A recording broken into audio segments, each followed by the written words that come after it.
Good afternoon, Crimson Tide Nation, and welcome to the Alabama-Missouri postgame live from yours truly, Jackson Johnson, and my partner in crime, Jeffrey at Only Talk Sports, where we go over our postgame analysis of the 27-24 victory over the Missouri Tigers, which has concluded with a Dijon Lee interception from Bo Pubila. And let me tell you something, folks, you're going to be in for a wild ride. How you doing today, good buddy? I'm doing great, Jackson. Survive in advance. That's what they always say. That clearly was not our best performance per se. It was not our best performance. But, Missouri, to their credit, is a good football team. It's just like I said with Vanderbilt. Give credit where credit's due. Missouri played hard. Their home crowd gave them a really good advantage, and they played well. But Alabama, despite certain errors and missed field goal and not converting on fourth down and some other issues that we had, we got it done. Ty Simpson made a lot of quality NFL throws today. Jan Miller got hurt. I mean, I don't even want to say like we didn't play our best. It wasn't a bad performance. I just know we could have played better. But still, in that environment, playing that team, this is not a bad Missouri team. They are a pretty good team. No. This is a good win. I mean, this is a game you cannot take for granted. I mean, when you look back on the season, if we're making the playoffs, games like this are why we're going to make the playoffs if we do, because we survived in advance. We did not trip up to Vandy. We did not trip up against Missouri. We got a lot of tough games left. Things can still snowball and fall apart, but so far we are 5-1, and coming off that Florida State loss, Florida State looks like trash now. So again, they always say if we played them today, we'd probably beat Florida State by 17. But you know what? We didn't beat Florida State in week 1, but we've responded from that game. And that is why I said the Florida State game was not a must-win. It was not a must-win. We've responded from that game. Jan Miller is our best running back. He's playing well. Hope he's not going to be banged up for long. I like where our team is at. This was a good team win. It took team effort all across the board to get it done. And there were lapses. There were a few mistakes. But at the end of the day, roll tide roll, baby. We got the dub. There we go. Alabama rolling, coming in with a clutch comment saying that Jeffrey looks like this game was making him pull his hair out. Well, I could tell you it feels that way. He was looking like old he was looking like he was trying to get a part of the Tarzan reboot or something for a little bit. Like, well, no, his hair wasn't that long, but he's getting a haircut. Now, I promise you. But I can tell you this. You want to know of a perfect way to really celebrate this Alabama victory? It's by getting the merch from Alabama at the Voice College Football, where we've got hats, T-shirts, sweatshirts, the polo shirt. I think it's getting a little cold to be wearing that polo shirt, partner. You got that game day mug, the tumbler cup, and the can cooler all right here. And we've got the merch all right here in the chat. Ooh. I know I'm going to get a little game day mug. I mean, it's getting close to getting cold. I mean, it's sunny today, but it's going to be cold before we know it. Where's that? I knew it was going to happen. I will have the hat back. The hat will be back. It's just, right now, I got to get a haircut soon. So it's kind of just, it is what it is right now. You put a hat on, it just smashes it down. Doesn't, it's just, no hat right now. But metaphorically, I've got the Bama hat on. Loud and proud. I'm excited. This was a really good win. This is a really good win, man. I don't know. Like, to me, I know a lot of people look at it like other fan bases of certain caliber or look at this game like, well, Alabama should have won by more. We won. Yeah. We won. It don't matter. We won. Alabama is getting the job done. We've got 3 ranked wins in a row at Georgia, Vandy, and at Missouri. That's better than last year. It's better than last year. We look improved. We still, again, got things we got to clean up, and we got to continue to play hard. We can't fall apart at the end of the season. No. You don't want to do that. But, I mean, Alabama, we look better, man. That was a quality win today. Missouri was a good team. I mean, we were only favored by 3. So we really did exactly what we were supposed to do, right? Like we did what the spread said. We won by 3. So, I mean, we both, I think you said we were going to win by 10. I said we were going to win by 10. Well, I said we were going to win 35-27. You said 31-21. Okay, yeah. So you by 8, I said by 10. we would have won by 10 if we didn't give up that late score, but it is what it is. I mean, we gave up the late score, but we didn't break. Got Austin coming in. It's hilarious. Great win, guys. Roll Tide. Appreciate that. Also got Mizzou as a real. Oh, man. Dude, I mean, I agree. Oh, here we go. We got a super chat message from Sitz. Oh, $19.99 for the super chat. Says Alabama's undefeated in the SEC. Roll Tide roll, baby. Roll Tide roll 6-0. Appreciate the super chat, and we are undefeated. Something that Georgia is not. Something that Texas is not. Something that LSU, a lot of these teams are not. So credit where credit's due to Alabama. We just keep on rolling. Everyone said we were going to crumble. We were going to fall apart. We were not going to be any good anymore. I don't think that's the case, guys. We are still good. Where's all the Ty Simpson doubters? Oh, that's right. They're now fans of us, but that's okay. He might be a first-round draft pick. Yeah, you weren't saying that after the Florida State game. No. They were like, no, put Ty Simpson out. But nah. But it's all right, though. We forgive you. We forgive you for talking about us. Because I'm going to tell you right now, magic is coming in 2025. More magic is coming in Tuscaloosa.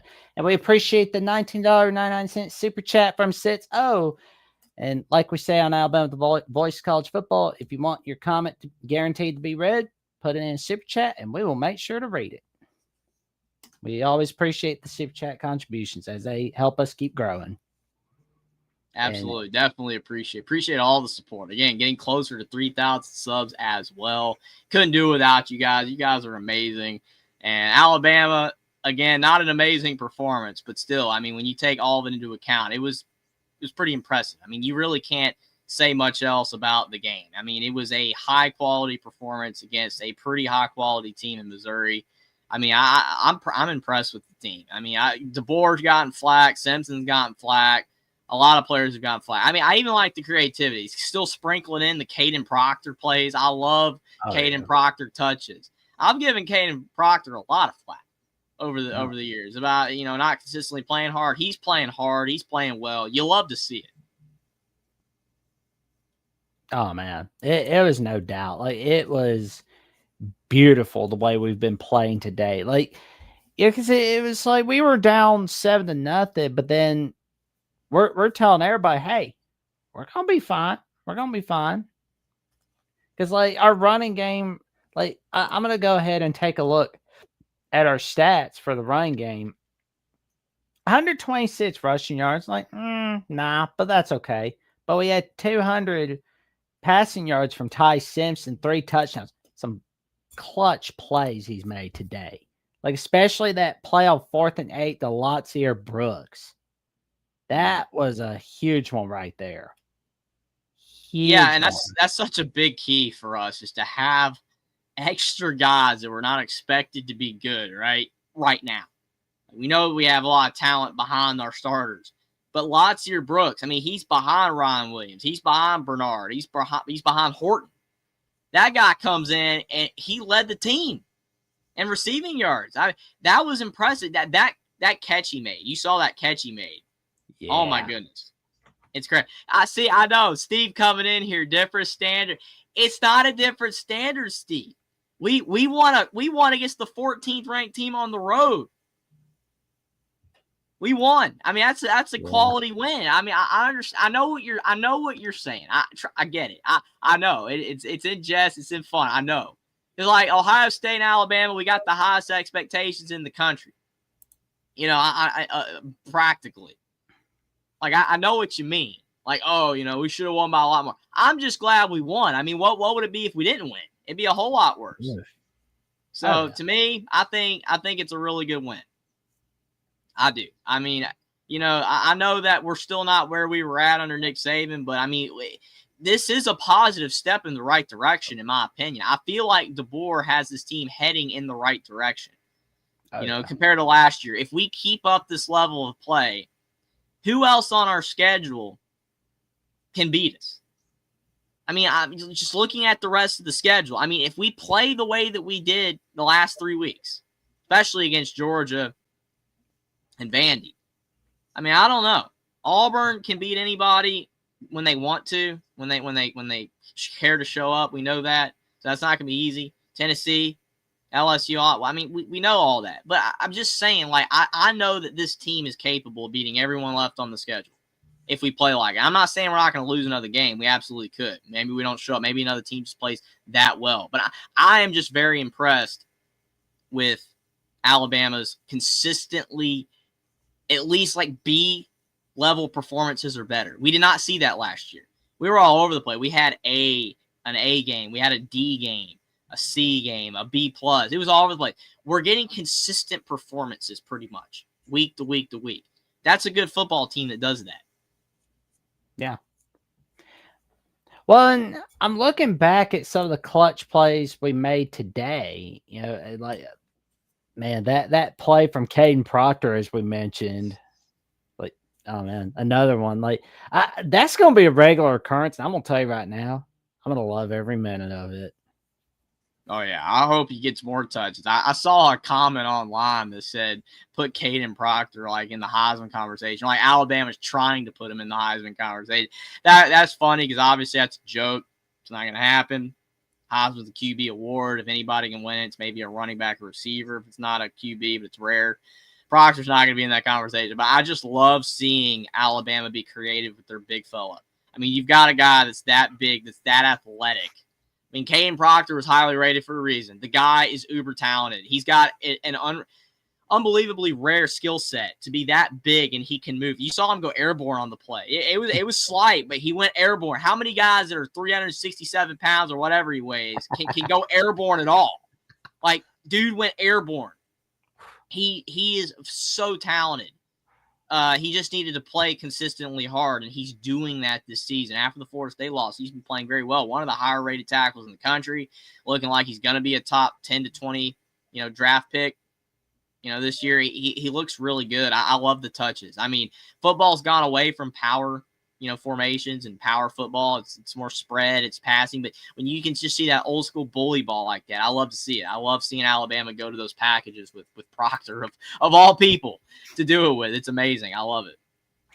Well, and I've noticed that Talty is a little better in the kicking game today. He was getting some things done, although he did miss a field goal at one point. So I was like, but just make sure you get better at the kicking game. You're good to go.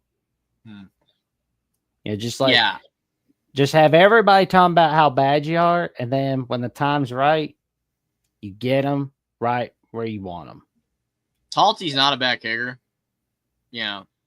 He's not a bad kicker, but on those longer kicks, he's been very inconsistent. Like it's not the length. He's got the length, but like the direction of the kick is just all over the place. I've seen him go straight down the middle on some long kicks, and others he's just shanked right or left. There's no consistency on his long kicks. When he's kicking short, he's pretty good. I don't know. It's something to watch with him because in a big game, if we need a 50-yard field goal, something like that, and we're down 3, or it's gonna be interesting to see if he can, give us a clutch kick. I mean, he's already made a couple kind of clutch kicks, but I mean, he has been very inconsistent from long range. So that's definitely something he's got to work on. But he's not a bad kicker. He's not bad. Just got to get more consistent on long kicks. Well, I was going to ask as well, how'd you feel about the defense today? Because, it was like the defense, as we said, came in clutch, especially with Dijon Lee making that interception. Like, my God, that was huge. My thoughts on the defense, in my opinion, is that they played well enough to win. It was a good performance for the most part. There were a couple bad breakdowns. We had that long run we gave up in the middle of the game. Perbula, and he got fortunate, with the Simpson fumble that they were in close range right there, that they did score on that one drive. But still, I think the defense was pretty good. I mean, they did hold up at the end, getting the pick. Dijon Lee, like you said, didn't like how they gave up the easy touchdown drive before that. But overall, I was pretty impressed with Alabama's defense. I think that they could have been better at times, but again, they did enough to win. That's about all you can ask for. I mean, they've been pretty solid. this season. I mean, the Florida State game, they weren't very good stopping the run, and they really weren't good stopping the run against Georgia, but they did enough to not lose. You know, they held on, and that's kind of where Alabama's defense has been. They've been good enough for us to win. And if it keeps doing that, they need to keep improving, obviously, if we want to be a team that has any shot of doing big things at the end of the season. But they did enough for us to win. It was a pretty solid performance overall with some errors sprinkled in. Oh, yeah. And I was thinking about LT Overton. You know, he had a pretty good day as well. Like, he put a ton of pressure on Prbula. Like, kind of scared him a lot. It's like, I always like to see our quarterback. Like, I always like to make sure our defense can put a scare into our opponent's QBs. Like, that's always fun to see. Absolutely. How do you feel about Jam Miller? You think he'll be fine? You think he'll be okay?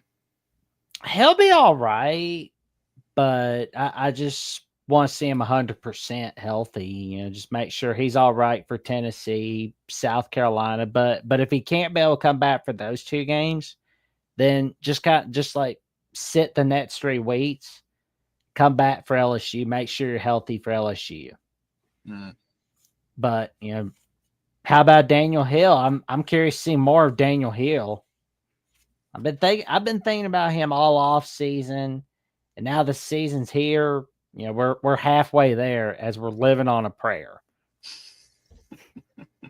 Throwing in that Bon Jovi reference, man. You know, yeah, I mean, I don't know. Like, to me, you know, Daniel Hill, he's a good back. I think he has limitations because, you know, he's big.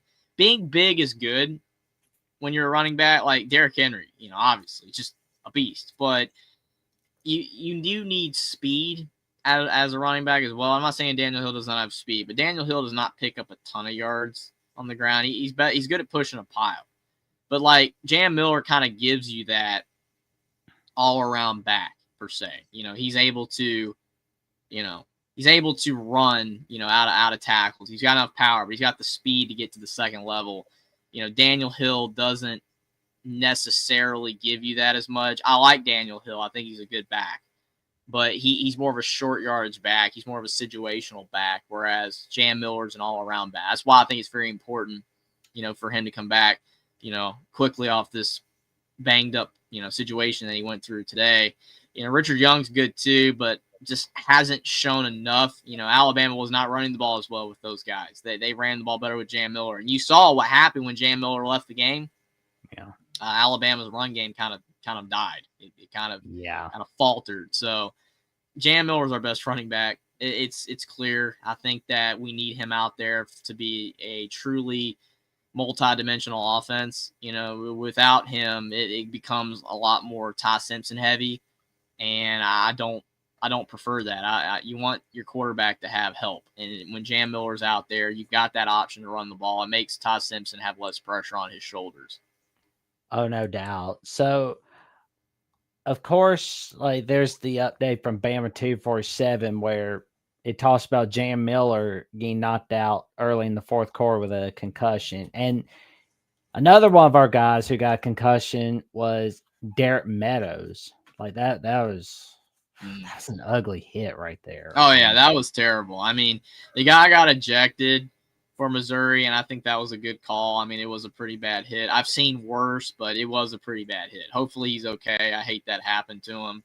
But I mean, that's just football. I mean, you go out there on the football field and play, you're gonna take massive hits. So, you know, it is what it is. I hate that happened. True. Missouri wanted to win. They wanted to win, and they were hitting hard. Yep, they were. I mean, like that 4th down play with the fake punt, but before that, Justin Jefferson's now that's called moving on up right there. Yeah, to the top. Yeah, he's finally getting a piece of the pie right there on 3rd and 11. Absolutely. How about that? That was a huge stop. But then, like, Missouri's like, okay, we're in the big game. We're going for it. Fake punt. Stop them short. Massive play. I mean, I wrote on Twitter that we were ready for it. I mean, we almost gave it up, but we didn't. I mean, we stopped it. It was a big stop. It was gutsy by Drinkwitz. I don't blame him for going for it. You know, it's a big game. you don't you want to leave everything out there on the field. He believes in his players, but at the end of the day, it backfired. People say it was a bad call. People always say that if it don't work. If it works, oh, it's a great call. It's the best call ever. But if it doesn't work, you're a moron. Drinkwitz went for it. They fell short by a yard. It was a bang play. Very, very fortunate for Alabama that we were able to get the stop. So it definitely helped us out big time. Oh man, like that was clutch right there. Because I mean, had we not, which I'm glad we stopped them, but it was like, good grief, like had it been called a first down, I think our defense would have been putting a stop to Purbulla, no doubt. But still, it's I'm glad it wasn't called first down by the refs on that one. Oof, good grief. But absolutely. Kevin Riley, that's another guy I've been really thinking about because he's been playing well too. I mean, if we don't see Miller next week against Tennessee, we'll be having Hill ready, we'll be having Young ready, and Kevin Riley ready, and another big man play from Caden Proctor. Mm-hmm. Oh yeah, I mean, you got to sprinkle them in. You obviously don't want to use them too much because then maybe it could become predictable, but a little bit. But I like how they've been utilizing him, just sprinkling it in. It's honestly genius. Yeah, I actually am watching the game right now, Stephen Cherry. I'm watching it right now as I'm talking about this game. That's why I'm not detached from this. I am still locked into the Alabama Missouri postgame live show with Jackson. It's amazing. So excited to be here talking with you guys. But yes, I am watching the game right now. So yeah. And so far, Indiana is leading 3-0. And hopefully I would be okay if they won 3-0. It won't happen. Ladies and gentlemen, if you're wondering why Indiana is leading if we're talking about Indiana leading 3-0 on this post-game analysis video of Alabama, Missouri on Alabama's Voice of College Football, it is because it is recorded at the time of 3:57 p.m. Eastern Time, 2:57 p.m. Central Time. So that is why you're hearing us talk about that game. So another fourth wall break on Alabama at the Voice of College Football. We got to get it up to 256 or 264 wall, all the way up to infinity and beyond. Oh man. But like looking back at the offense, like the player of the game for me is Simpson. Like making clutch throws, clutch runs. Oh yeah, he was great. I mean, he made great throws all game. I mean, some of them, like I said, were NFL throws.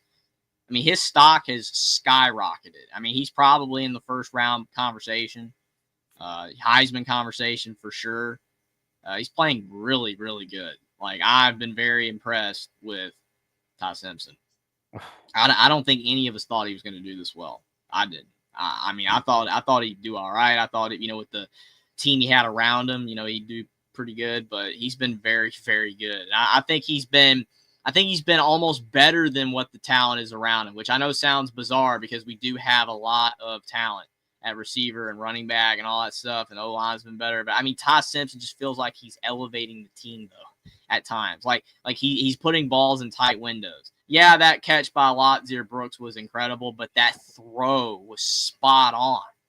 You can't put the throw any better. I mean, sometimes you got to give credit where credit's due to the QB, and Ty Simpson deserves a lot of credit. Yeah, what Stephen Cherry says is to the T of how I feel. I'm shocked that he's been this good. I really am. He's been really good. And without his marketed improvement from the Florida State game, I don't think we'd have won our last 3 games. I think we might have dropped 1 or maybe 2 of them. He's been really good. No doubt. I mean, he's just been amazing for, this winning streak. I mean, it's like all the people that wanted him gone, they're real quiet. And that's what makes me laugh. It's like all those people doubting him after week 1. I mean, the people throwing the baby out with the bathwater on Alabama after week 1, they're like, they're saying we're the best now, which I mean, it's like, you know what? That's cool. That's cool. Now you like us. Okay. Right. Okay. I'm picking up what you're putting down. That's always the way it is, Jackson. People are going to do that. You know, they'll talk trash about you, say you're no good, and then when you actually are good, they'll either just shush, not say anything at all, or they'll suddenly become your biggest supporter, and until you suck again somehow, and then they'll. Oh yeah, well I did say way back when that you suck, so I was still right. Yeah, you can't do that. It's not really how that works. You kind of have to be consistent with your analysis. You know, you can't just go all over the place. I know, like Steve, I'll call it out. That's the way I am. I call it out on the show. Stephen Cherry pointed out that I said UCLA sucked, and now UCLA is good. Well, here's the thing on that. Number one, I did say that UCLA was not as embarrassing of a loss for Penn State than App State beating Michigan was, for Michigan losing to that. I said that. That's number one. So I already took UCLA more seriously than App State in 2007. Because I had everybody telling me, oh, the UCLA loss is more embarrassing. They lost to New Mexico. But teams can improve. Yeah. I don't think App State had a 5-star quarterback in 2007. I don't think App State had anybody that probably going to be in the NFL. There's some guy named Armedi Edwards. So that's number one. Number two, also when you look at UCLA, I also said that show that I was talking about it, I told the people that were telling me I was wrong, hey, we might find out UCLA could win 5 or 6 games. Quite possibly. We have to see what they do the rest of the season. I said that too. And they might actually win 5 or 6 games because Jerry Neuheisel's completely turned around the team. I mean, they destroyed Michigan State today. Yeah. Like, completely destroyed. I'm trying to find the score because ESPN's always got their little top 25 setting pre-rendered on here, so you have to switch it to FBS to actually look at the other games. What was the score? Let me look this up real quick. 38-13. Yeah. Absolutely destroyed Michigan State on the road. So they're clearly better. Jonathan Smith is clearly questioning his life choices right now. Well, I mean, he made the right decision to move from Oregon State for sure, because Oregon State's a dumpster fire now, with not being in a conference. But at the same time, Michigan State might not have been the best move, man. He should have waited for Washington. Better job. Yeah. Like, it's funny, Michigan State fans will hate us for saying it, but I think Washington's a better job than Michigan State. What Michigan fans? They're all out and hiding on the internet. Well, Michigan literally has like 90% of the fans in the state. I mean, it's like Purdue. I'm sorry, Purdue, but you're like vastly inferior in every way to IU. It's a fact. Indiana has way more alumni. Yeah, Purdue's got like 7,000 more followers on Twitter for their football team. That's only because Indiana football has been a dumpster fire for their whole life, and that number's shrinking. IU basketball has way more fans than Purdue basketball. Yeah. Indiana's just a bigger school than Purdue. Michigan's bigger than Michigan State. I mean, it's just the way that it is. And when Auburn, like when Auburn's bad, Auburn fans disappear. When Auburn's good, they come out of the woodwork. But when they're bad, they disappear. I didn't hear crap from Auburn fans for years until, oh my gosh, they beat Baylor. Beat Baylor. And then we lose to Florida State, and they're out of the woodwork, but Auburn just disappears again when they start losing. And now that we're 5-1 and blowing out, well, not blowing out everybody, but we're winning top 25 matchups, they disappear again. Where are you? They go away. It cracks me up, Jackson. They just disappear. And the funniest thing about Auburn flexing their Baylor win is Baylor have more offensive total yards than Auburn. It's funny. I mean, like, if you're flexing a Baylor win, I'm sorry. Like, come on.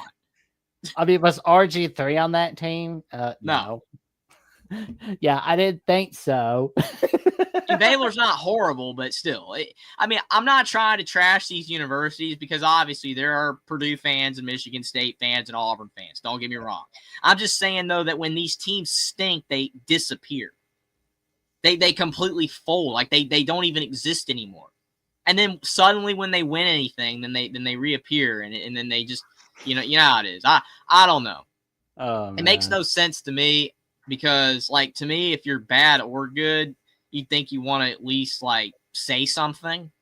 You know what I'm saying? Like, you at least want to acknowledge your existence. Well, hey, I'm a Purdue fan. We might be 1-11, and Ron Walters might be completely trashed. But you know what? I'm still rooting for our guys, even though we lost 66-0 to Indiana.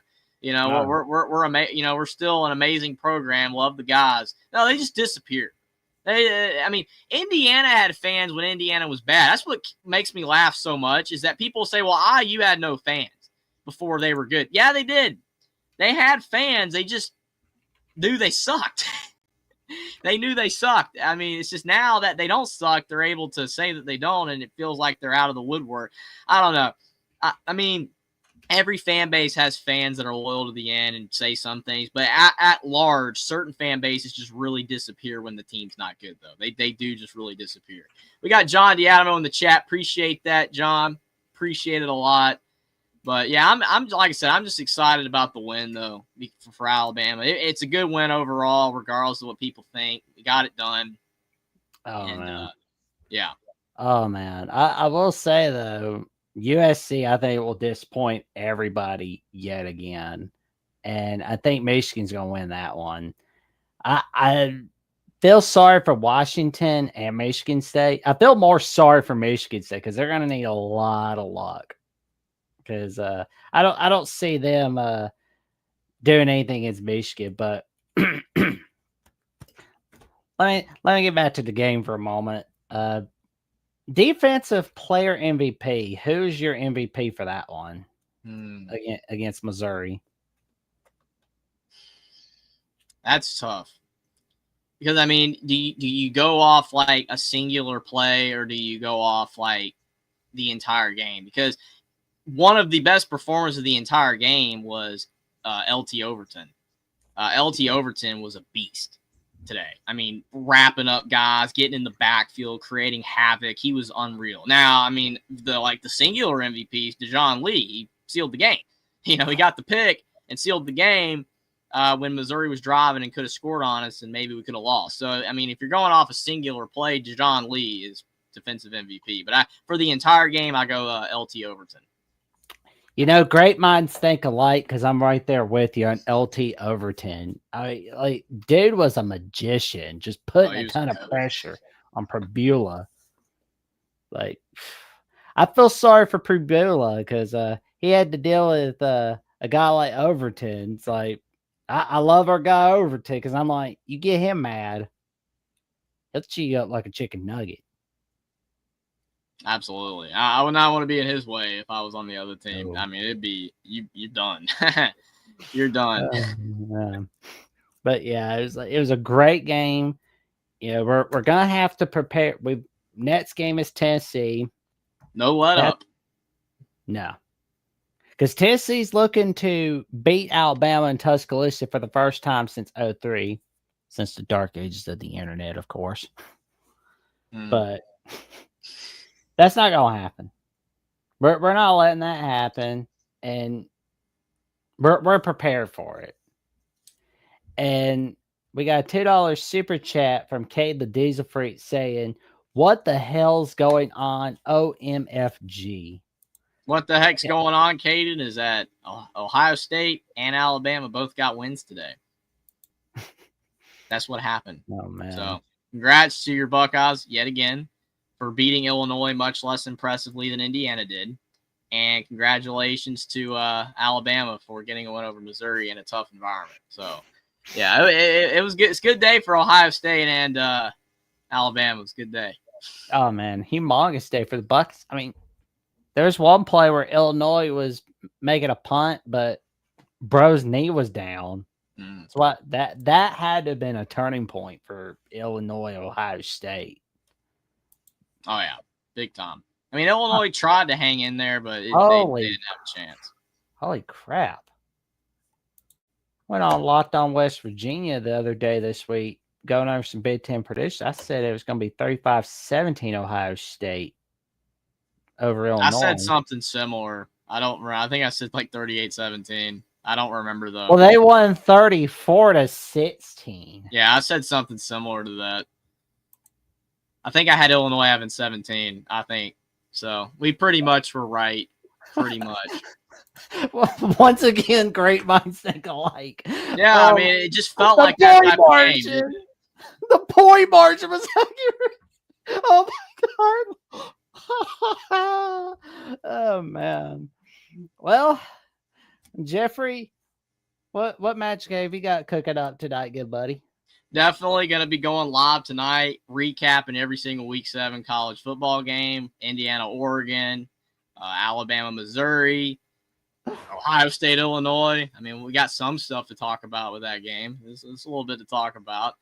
We got tons of Oklahoma, Texas. There are a lot of games to get to. So I'll be doing that. Definitely hope you check it out. It's going to be a lot of fun. It's always a blast on Saturday nights. Also, follow me on X as well, where I post when we're going live and tons of other stuff around college sports and NFL and everything, NBA. So definitely appreciate that if you follow me over there. But also subscribe to Alabama Voice of College Football. Getting closer to 3,000 subscribers. Appreciate the support. And again, whether we win or lose, we're here talking Alabama with you. And it was a good dub today over Missouri.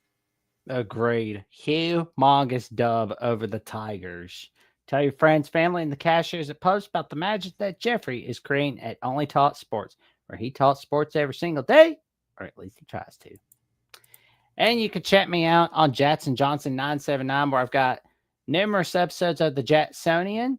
I'm getting closer to that episode 100 as we know it. And I've got Pitt's analysis and the final whistle, including tonight's edition of the final whistle with Sports Talk with Austin, as we go over our take on what's going on in the world of college football and how terrible Michigan State is now and how bad life choices that Jonathan Smith makes. How many other bad choices made? Let's be real here. Like, how impulsive is he?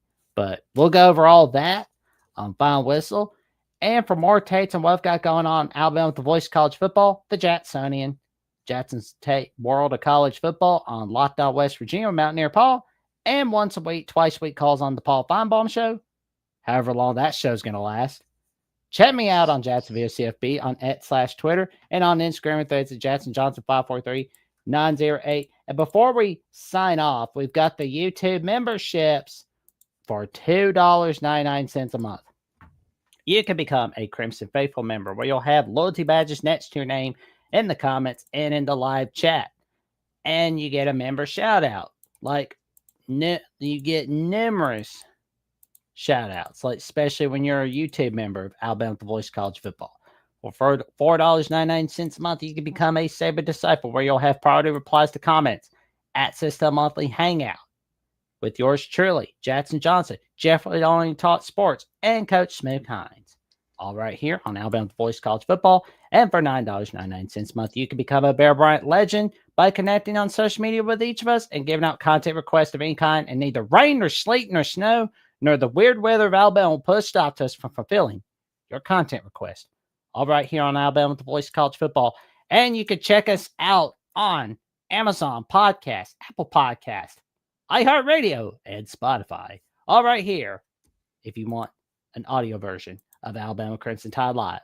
And with that being said, we wish y'all a happy rest of the Saturday, and to stay safe, stay cool. Well, in some cases, stay warm, because it's cold outside, especially in Michigan. And with that, we bid you all a happy Saturday night, happy Saturday afternoon, and a roll tide.